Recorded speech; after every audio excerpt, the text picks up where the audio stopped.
संप्रदायों में इसे विभिन्न शब्दों में कहा गया है। मोक्ष वेदांत की भाषा में मोक्ष कहा गया है, किंतु बौद्धों ने इसे निर्वाण की प्राप्ति कहा है। जब हम मीमांसा दर्शन के तरफ देखते हैं तो इसको वो स्वर्ग कहते हैं। कोई भी व्यक्ति मर जाता है तो उसको स्वर्गीय लिखा जाता है, किसी को नरकीय नहीं कहा जाता। मरने के बाद कोई व्यक्ति अपने नाम के साथ में नरकीय नहीं लिखता है, सभी स्वर्गीय लिखते हैं। जबकि स्वर्ग की प्राप्ति बहुत पुण्य उदय होने के बाद होती है, किंतु एक बहुत पाप करने वाला व्यक्ति, जीवों की हत्या करने वाला एक कसाई व्यक्ति भी मर जाता है, तभी भी मरने के बाद उसको क्या लिखते हैं? स्वर्गीय। उसको स्वर्गीय लिख देते हैं। किंतु स्वर्ग की प्राप्ति के लिए मीमांसा दर्शन में जो उपाय बताए गए हैं, अनेकों प्रकार के यज्ञ करने के बाद जो उसका पुण्य उदय होता है तो आदमी को स्वर्ग मिलता है। उसके लिए अश्वमेध यज्ञ, अरामेध यज्ञ, यागादिरेव धर्मः, यज्ञ आदि कार्य को करना ही धर्म है, ये ऋग्वेद में ऐसा लिखा गया है। अर्थात जो वैदिक काल है उसमें ही यज्ञ किए जाते थे, यज्ञ का विधान होता था, और जो यज्ञ का संपादन करते थे वे ही लोग स्वर्ग को जाते थे।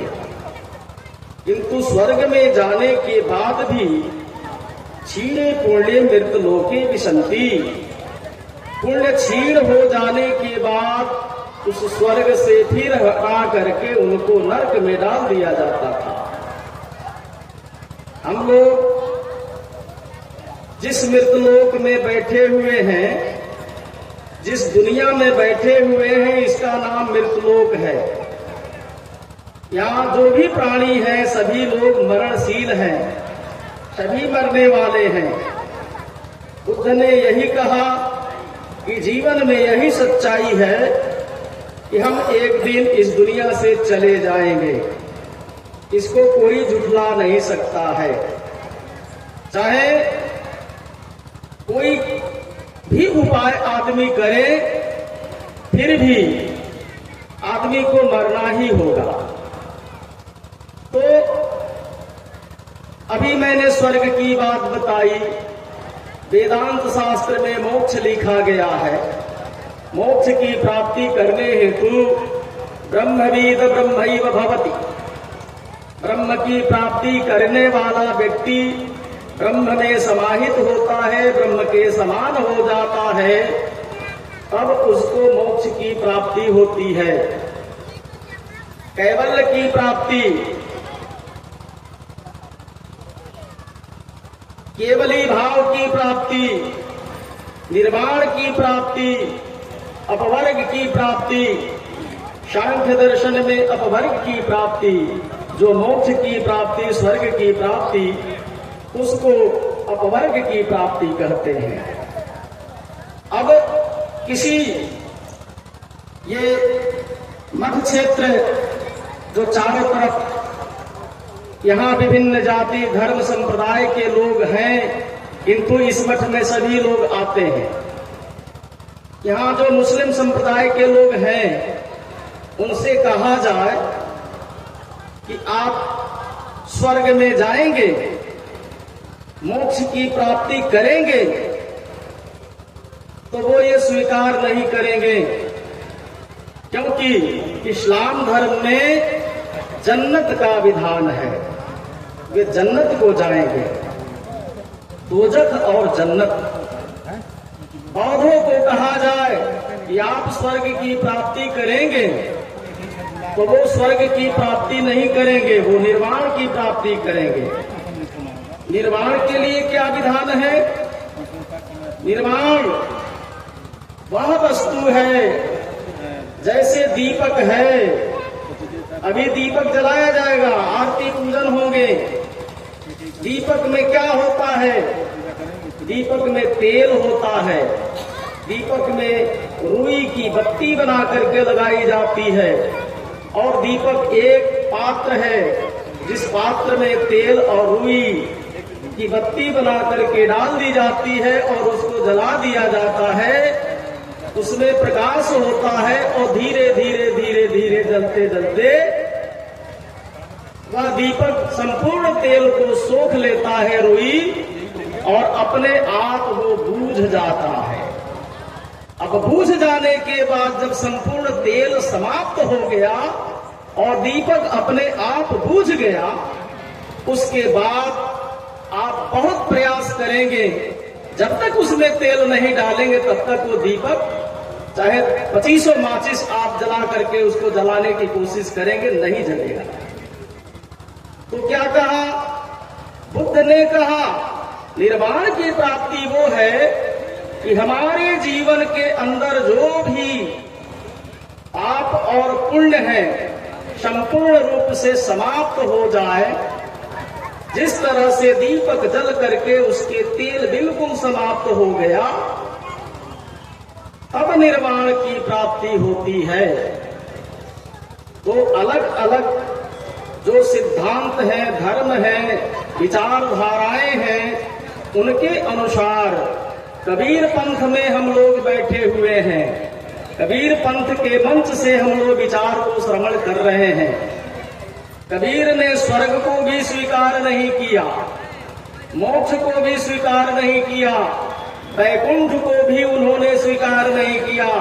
अब वैकुंठ बता दो मोरे भाई, कितना लंबा, कितना चौड़ा, कितनी है ऊंचाई।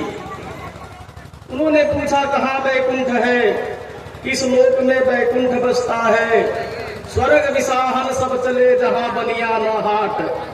स्वर्ग को खरीदने के लिए सभी चल पड़े हैं, न वहाँ बाजार है, न कोई हाट है, न कोई बेचने वाला है, न कोई वस्तु है स्वर्ग।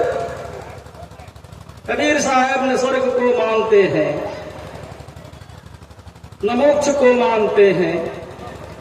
कबीर पंथी जो संत विचारधारा के लोग हैं, वो कहते हैं कि सत्य के मार्ग पर चलने वाला सत्यलोक को गमन करता है। अर्थात जो सच्चाई के रास्ते पर चलता है, सत्य बराबर तप नहीं, जो सच्चाई के रास्ते पर चलता है वह सत्यलोक को गमन करता है। सत्यलोक वासी कहते हैं, जो मृत्यु प्राप्त हो जाते हैं उनको सत्यलोक वासी कहते हैं, स्वर्गलोक वासी नहीं कहते हैं। गोलोक वासी कबीर पंथ में नहीं चलता है। तो ये सब सारी चीजें हैं जो सदगुरु श्री नारायण साहब के द्वारा जो बातें कही जाती थी, वो बहुत ही अनुभव की बातें कही जाती थी। वो जो लिखते थे उसको वही पढ़ते थे। उनकी लिखी हुई बहुत सारी कापियां जो होती थी, जो हम लोग बहुत कोशिश करते थे कि हम लोग इसको पढ़े, तो हिंदी में लिखते थे, लेकिन उनकी लिखी हुई बात को कोई पढ़ नहीं पाता था। रजिस्टर रखते थे अपने पास में, बहुत लिखते थे, उसमें हिसाब किताब रखते थे, और बहुत से उसमें साखी शब्द और सब सारी चीज को नोट करते थे, लेकिन वो केवल वही पढ़ते थे। तो उनकी लिखावट, उनकी पढ़ाई, उनकी बातें, उनके जीवन शैली, उनका उपदेश, और जो उन्होंने हम लोगों को जो उन्होंने उपदेश दिया, उनके द्वारा बताए हुए मार्गों पर चल करके हम लोगों ने बहुत सी उपलब्धियों को हासिल किया। तो देखिए, हमारे अभी भी उनके द्वारा बताए हुए हमारे महंत संत भगवान शास्त्री जी हैं, जो यहाँ के वर्तमान महंत हैं। मैं उनका छोटा गुरु भाई हूँ। मैं भी कबीर मठ तुर्की बिहार में एक बहुत बड़ा मठ है, कई 100 एकड़ जमीन है, वहाँ का मैं महंत हूँ। उसकी कई शाखाएं हैं। और हमारे तीसरे बड़े गुरु भाई महेश दास ब्रह्मचारी जी है, वो भी गिधवा संग्रामपुर कहाँ के वो भी महंत हैं। तो देखिए, जैसा गुरु होता है, जैसा उपदेश देता है और जैसा उसका शिष्य उस मार्ग पर चलने वाला होता है तो जरूर कुछ प्राप्ति करता है। आप लोग इस मंच से आए हैं, सुन रहे हैं, जो संतों के द्वारा जो आप लोग उपदेश श्रवण कर रहे हैं उसको अपने जीवन में केवल सुन लेने से कुछ नहीं होता है। हाँ, थोड़े समय के लिए आप सुन तो लेते हैं, किंतु उस समय तक आपका मन एकाग्र रहता है। लेकिन सुनने के बाद बहुत समय तक आपको याद रहे और उसको अपने जीवन में उतारें और उस पर चलने का प्रयास करें तो वो बहुत बढ़िया। कबीर साहब ने योग साधना हठ योग करके मोक्ष की प्राप्ति के लिए कोई बात नहीं कही। वेदांत शास्त्रों के अध्ययन करके मोक्ष की प्राप्ति के लिए बात नहीं कही। उनकी अभी एक साखी बड़ी सरल सीधी हम अभी रखे थे, सतसंगत तीरथ सदा। जिनके जीवन में सत्संग रूपी तीर्थ हमेशा सदा जो चलती आ रही हो, अर्थात हमेशा वो सत्संग करता हो, सत्संगत तीर्थ सदा। मैं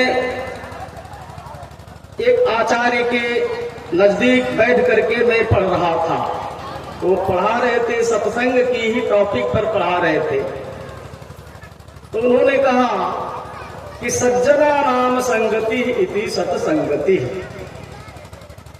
सज्जन महापुरुषों की संगति की जाए, यही सत्संग है। तो कहे जब सज्जन महापुरुष लोग नहीं मिले तो क्या करना चाहिए, तब कैसे सत्संग मिलेगा? तो कहा कि सताम सदग्रंथानाम संगति इति सत्संगति।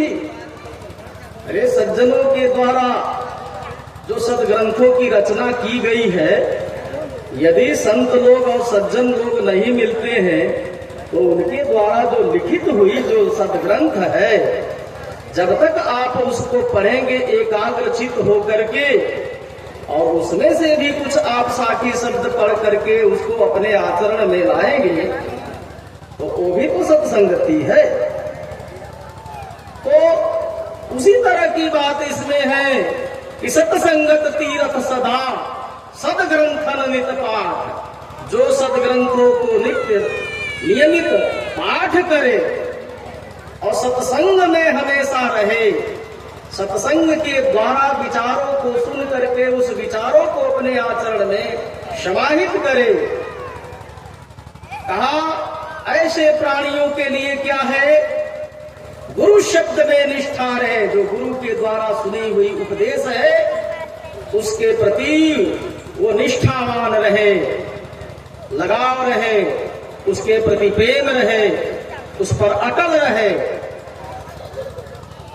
गुरु कहे सोई है सच्चा, अब बिन परिचय सेवक है कच्चा।